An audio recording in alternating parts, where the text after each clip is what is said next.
എല്ലാ ഭാഗത്തുനിന്നും അടി, എവിടെയൊക്കെ അടി വരുന്നതെന്നുള്ളത് ഇപ്പം ഒരടിയൊന്നല്ല, ഒരേ സമയത്ത് ഒരു 10-20 അടി ഒന്നിച്ച് മേത്തിങ്ങനെ വീണോണ്ടിരിക്കുക.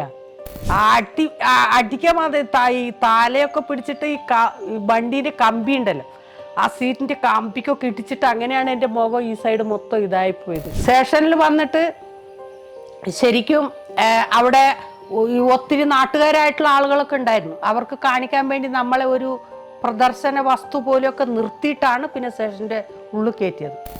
എൻ്റെ വീട്ടിലുള്ള ആളുകളെയൊക്കെ ചോദിക്കുമ്പോൾ എല്ലാവരുടെയും മുഖം മനസ്സിൽ വരും, പക്ഷെ അവരുടെ പേരൊന്നും മനസ്സിലാവുന്നില്ല. അപ്പോഴേ എനിക്ക് മനസ്സിലായ എനിക്ക് ഓർമ്മക്കുറവുണ്ടായിട്ടുണ്ട് എന്നുള്ളത്. അന്നേരമാണ് എനിക്ക് മനസ്സിലാവുന്നത്. അതുവരെ എനിക്ക് മനസ്സിലായിട്ടില്ല ഓർമ്മക്കുറവുണ്ട്.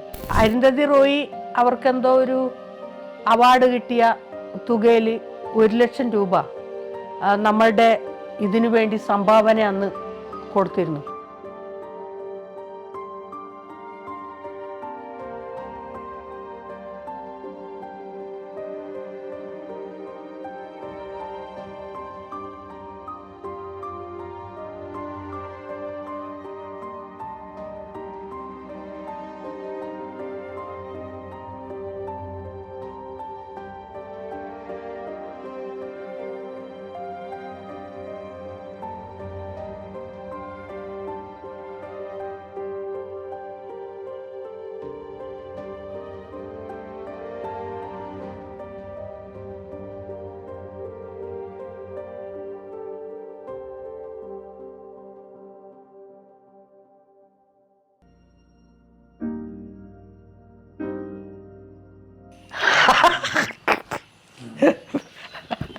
അറസ്റ്റായിട്ട് ബന്ധപ്പെട്ട ഓർമ്മകളൊക്കെ ഇപ്പം ചിരിയാണ് വരുന്നത്. അറസ്റ്റായിട്ട് റോട്ടിൽ നിന്നത് മാത്രമേ നമുക്ക് ഓർമ്മയുള്ളൂ. ഞാൻ പിന്നെ ആ ഇടിവണ്ടി എന്ന് പറയുന്ന ആ വണ്ടീൻ്റെ മേലെ തട്ടിയിട്ട് താഴെ വീഴുന്നത് മാത്രമേ എനിക്ക് അറിയുന്നുള്ളൂ. റോട്ടിൽ നിന്ന നമ്മളൊക്കെ ഒറ്റ തൊഴിച്ചിട്ട് നമ്മൾ വണ്ടിയുടെ മേലെ പോയി തട്ടിയിട്ട് താഴെ വീഴുക ചെയ്തേ. താഴെ വീണിട്ട് ഒരു 10-30 പോലീസുകാർ തേനീച്ചക്കൂട് ഇളക്കി വിടുമ്പോഴുള്ള ഒരു അവസ്ഥയില്ലേ, എവിടെ എന്താ ഒന്നും നടക്കുന്നതെന്ന് നമുക്ക് കണ്ണു തുറക്കാൻ പറ്റാത്ത അങ്ങനത്തെ ഒരു ഭീകരാവസ്ഥയായിരുന്നു. എല്ലാ ഭാഗത്തുനിന്നും അടി, എവിടെയൊക്കെ അടി വരുന്നതെന്നുള്ളത് ഇപ്പം ഒരടിയൊന്നല്ല, ഒരേ സമയത്ത് ഒരു 10-20 അടി ഒന്നിച്ച് മേത്തിങ്ങനെ വീണോണ്ടിരിക്കുക. അപ്പുറത്തുനിന്നും ഇപ്പുറത്തുനിന്നും തലയ്ക്കും കൈക്കും കാലിനും ഒന്നും നോക്കണ്ട, എല്ലാ സ്ഥലത്തുനിന്നും അങ്ങനത്തെ ഒരു അടി. എൻ്റെ ജീവിതത്തിൽ ആദ്യമായിട്ടാണ് ഞാൻ അങ്ങനത്തെ ഒരു അടി നേരിൽ അനുഭവിക്കുന്നത്. ദൈവത്തിൻ്റെ എന്തോ അനുഗ്രഹം ഉണ്ട്, അതുകൊണ്ട് ചാവാതെ രക്ഷപ്പെട്ടു. അത്ര ഭീകരമായിട്ടുള്ള അടിയായിരുന്നു.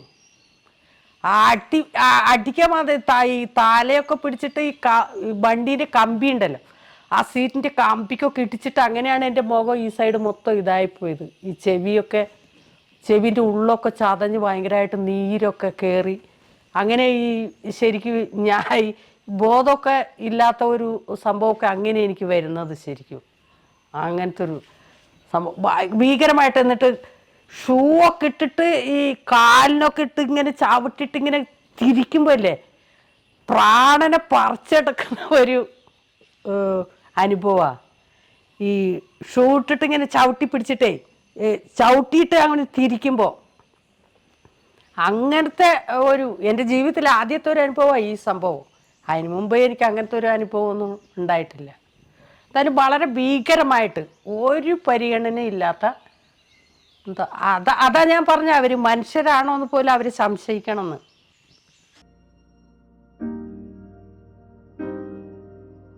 ബത്തേരി സ്റ്റേഷനിലെത്തിയിട്ട് സ്റ്റേഷനിലേക്കും ഇറക്കുമ്പോഴും സാധാരണ നമ്മൾ അങ്ങനെ ഇറങ്ങുമെന്നല്ല ചെയ്തത്, ചവിട്ടി തൊഴിച്ച് താഴേക്ക് ഇടുക ചെയ്തേ. അങ്ങനെ ഈ നട്ടലിനൊക്കെ തൊഴിച്ചിട്ട് ഇപ്പോൾ അതിൻ്റെയൊക്കെ വല്ലാത്ത പ്രശ്നമൊക്കെ ഉണ്ട്. അപ്പോൾ അങ്ങനെ സ്റ്റേഷനിൽ വന്നിട്ട് ശരിക്കും അവിടെ ഒത്തിരി നാട്ടുകാരായിട്ടുള്ള ആളുകളൊക്കെ ഉണ്ടായിരുന്നു. അവർക്ക് കാണിക്കാൻ വേണ്ടി നമ്മളെ ഒരു പ്രദർശന വസ്തു പോലെയൊക്കെ നിർത്തിയിട്ടാണ് പിന്നെ സ്റ്റേഷൻ്റെ ഉള്ളിൽ കയറ്റിയത്. സ്റ്റേഷൻ്റെ ഉള്ളിൽ കയറ്റിയിട്ടും പോലീസുകാർ അങ്ങോട്ടും ഇങ്ങോട്ടും പോകുമ്പോഴൊക്കെ അടി ഇടിയും തൊഴിയൊക്കെ അതിൻ്റെ ഉള്ളിലും നടന്നുകൊണ്ട് തന്നെ ഇരുന്നു, നിർത്തിയിട്ടില്ല അതിൻ്റെ ഉള്ളിലും.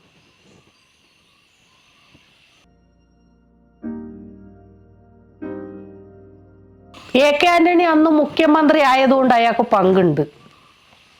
അത് അയാൾ അറിഞ്ഞോ അറിഞ്ഞില്ലയോ അതൊന്നും അല്ല വിഷയം അവിടെ. അയാളാണ് അന്നത്തെ മുഖ്യമന്ത്രി. അപ്പോൾ അന്ന് ഒരു വെടിവെപ്പ് നടക്കുമ്പോൾ അയാളുടെ അറിവില്ല എന്ന് പറയുന്നത് ന്യായമല്ലല്ലോ. അത് വസ്തുതയ്ക്ക് വിരുദ്ധമാണ് ആ പറയുന്നത്.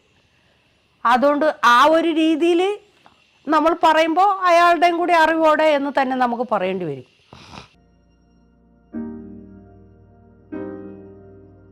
അയാളാണ് ഇതിൻ്റെ സൂത്രധാരൻ എന്നാണ് ഞാൻ പറയാ. അയാൾ അന്ന് വനം വകുപ്പ് മന്ത്രിയായിരുന്നല്ലോ. അപ്പോൾ അയാളുടെ സൂത്രധാരനാണ്.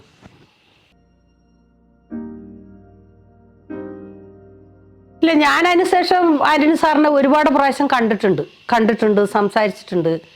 നമ്മൾ അതൊന്നും നോക്കിയിട്ടില്ല. നമ്മൾ ഒരു ഭരണാധികാരികളെ നമ്മൾ കാണുന്ന രീതി അതേ രീതിയിൽ തന്നെ കാണുകയും സംസാരിക്കുകയൊക്കെ ചെയ്തിട്ടുണ്ട്.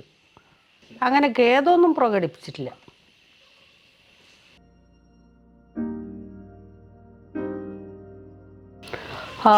ജയിലിലെ അരുന്ധതി റോയ് കാണാൻ വന്നിരുന്നു. പിന്നെ പ്രതിപക്ഷ നേതാവും വന്നിട്ടുണ്ടായിരുന്നു കാണാൻ. ബിനോയ് വിശ്വം വന്നിട്ടുണ്ട്. പിന്നെ കർണാടകയിലുള്ള നഞ്ചുണ്ടസ്വാമി, ഞാൻ നേരത്തെ പറഞ്ഞ ആ സ്വാമി വന്നിട്ടുണ്ടായി. പിന്നെ പ്രധാനമായിട്ടും എപ്പോഴും കാണാൻ വന്നുകൊണ്ടിരുന്നത് ബാസുവേട്ടനാണ്. അപ്പോൾ ഞാൻ ആ ജയിലിലുണ്ടായിരുന്നപ്പോഴും ഈ ശരീരമൊക്കെ മൊത്തം നാക്കൊക്കെ നീര് വെച്ചിട്ട് ഭക്ഷണമൊന്നും കഴിക്കാൻ പറ്റില്ലായിരുന്നു ശരിക്കും.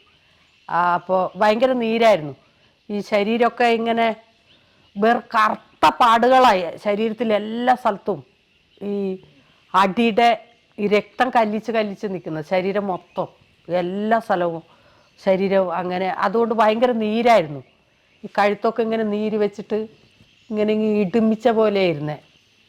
അപ്പോൾ ഞാനവിടെ ഉണ്ടായിട്ട് എല്ലാ ദിവസവും തന്നെ ഡോക്ടർ എന്നെ അവിടെ ഫറോക്കിലെ ഡോക്ടർ എല്ലാ ദിവസവും വരുന്നുണ്ടായിരുന്നു പരിശോധിക്കാൻ.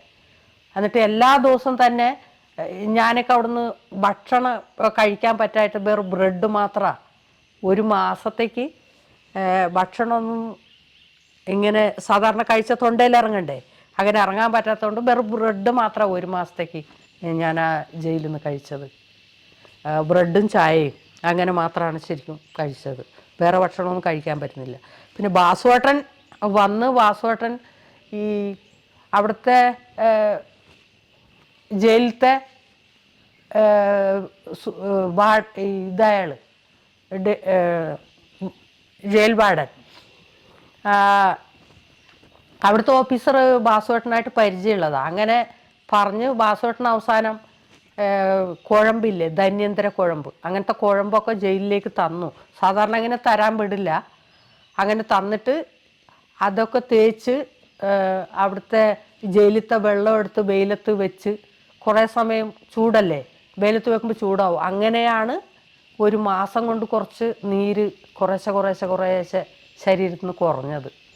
അങ്ങനെ എനിക്ക് ശരിക്കും ഓർമ്മശക്തിയൊക്കെ പോയിട്ടുണ്ടായി. ഈ ഇപ്പോൾ നിങ്ങളെയൊക്കെ ഇങ്ങനെ കാണുന്നത് എൻ്റെ മനസ്സിൽ വരും, പക്ഷെ പേര് കിട്ടില്ല. എൻ്റെ വീട്ടിലുള്ള ആളുകളെയൊക്കെ ചോദിക്കുമ്പോൾ എല്ലാവരുടെയും മുഖം മനസ്സിൽ വരും, പക്ഷെ അവരുടെ പേരൊന്നും മനസ്സിലാവുന്നില്ല. അപ്പോഴേ എനിക്ക് മനസ്സിലായ എനിക്ക് ഓർമ്മക്കുറവുണ്ടായിട്ടുണ്ട് എന്നുള്ളത്. അന്നേരമാണ് എനിക്ക് മനസ്സിലാവുന്നത്. അതുവരെ എനിക്ക് മനസ്സിലായിട്ടില്ല ഓർമ്മക്കുറവുണ്ട്. അത് പിന്നെ അവസാനം മെഡിക്കൽ കോളേജിൽ പോയി തല ഒക്കെ MRI സ്കാൻ ചെയ്തു അവിടെ കൊണ്ടുപോയി. അപ്പോൾ തലേൻ്റെ ഉള്ളിൽ മൊത്തം നീരായിരുന്നു. അങ്ങനെയാണ് ഈ ഓർമ്മ പ്രശ്നമൊക്കെ വരുന്നത്. അത് ആ ഫറോക്കിലെ ഡോക്ടർ പറഞ്ഞിരുന്നു. ഞരമ്പ് മൊത്തം പൂർണ്ണമായിട്ട് എല്ലാം ചതഞ്ഞിരിക്കുക, അതുകൊണ്ട് ഒരുപാട് സമയമെടുക്കും ഇത് മാറി വരാൻ, മാസങ്ങളോളം എടുത്താലേ മാറുള്ളൂ, അതുവരെ മാറില്ല എന്ന് പറഞ്ഞിരുന്നു. പിന്നെ ഇവിടെ വന്നിട്ടും അത് ആ ഞരമ്പ് ഇതാവാൻ വേണ്ടിയിട്ടുള്ള മരുന്നിങ്ങനെ കഴിച്ചുകൊണ്ടിരുന്നു. അങ്ങനെ പിന്നെ അത് മാറി വന്നത്.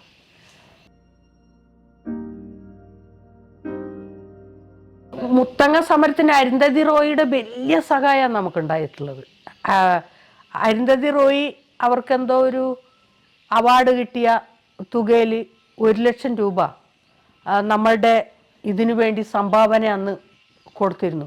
അത് ഞങ്ങൾക്ക് കിട്ടിയ ഒരു വലിയ പുണ്യ സഹായമായിരുന്നു. ഒരു 5 പൈസ പോലും ഇല്ല. വക്കീലിനെ കാണാനോ ജാമ്യം ഇറക്കാനോ അങ്ങനെയുള്ള കാര്യങ്ങൾ നമ്മുടെ പ്രവർത്തകർ ഓടി നടക്കുന്നവർക്ക് ഒന്നും ഒരു കാശൊന്നും ഇല്ലായിരുന്നു. അരുന്ധതി റോയ് ഇങ്ങനെ സഹായിച്ചത് കൊണ്ടാണ് അങ്ങനെ ഒരു ഗുണം നമുക്കുണ്ടായത്. അത് ചെറുതല്ല, ശരിക്കും വലിയ സഹായമാണ് അന്നത്തെ ആവശ്യത്തിൽ ആ സമയത്ത്. പിന്നെ അവർ പത്രസമ്മേളനം നടത്തി. നടത്തിയതിന് ശേഷമാണ് പിന്നെ മീഡിയകളൊക്കെ വാർത്ത കൊടുക്കാൻ ഇറങ്ങി തുടങ്ങിയത്. അപ്പോൾ അങ്ങനെയാണ് പുറലോകത്ത് കുറച്ചെങ്കിലും യാഥാർത്ഥ്യത്തെ അറിയുന്ന രീതിയിലേക്ക് കൊണ്ടുവന്നത്. അതൊക്കെ ഒരു വലിയ സംഭവമല്ലേ, ശരിക്കും ചെറുതല്ലല്ലോ. അപ്പോൾ ആളുകൾ ധരിച്ചിരുന്നതും വിചാരിച്ചതും ആളുകൾ ധരിപ്പിച്ചതും വേറെ. ഇപ്പോൾ അരുന്ധതി റോയൊക്കെ വന്ന് ഇടപെടൽ നടത്തിയപ്പോൾ അതിന് ശേഷം വരുന്നത് വേറെ. അപ്പോൾ നമ്മളടുത്തേക്കൊന്നും ആളുകൾ വരാതെ അടുക്കാതെ മാറി നിന്നവരൊക്കെ പിന്നീട് അതല്ല ഇതാണ് ശരി എന്നുള്ള തോന്നലിൽ പരമാവധി സപ്പോർട്ടിങ്ങിന് ആളുകൾക്ക് വരാനുള്ള ഒരു സാഹചര്യം ഉണ്ടാക്കിയത് പോലും അരുന്ധതി റോയുടെ ഇടപെടലാണ്.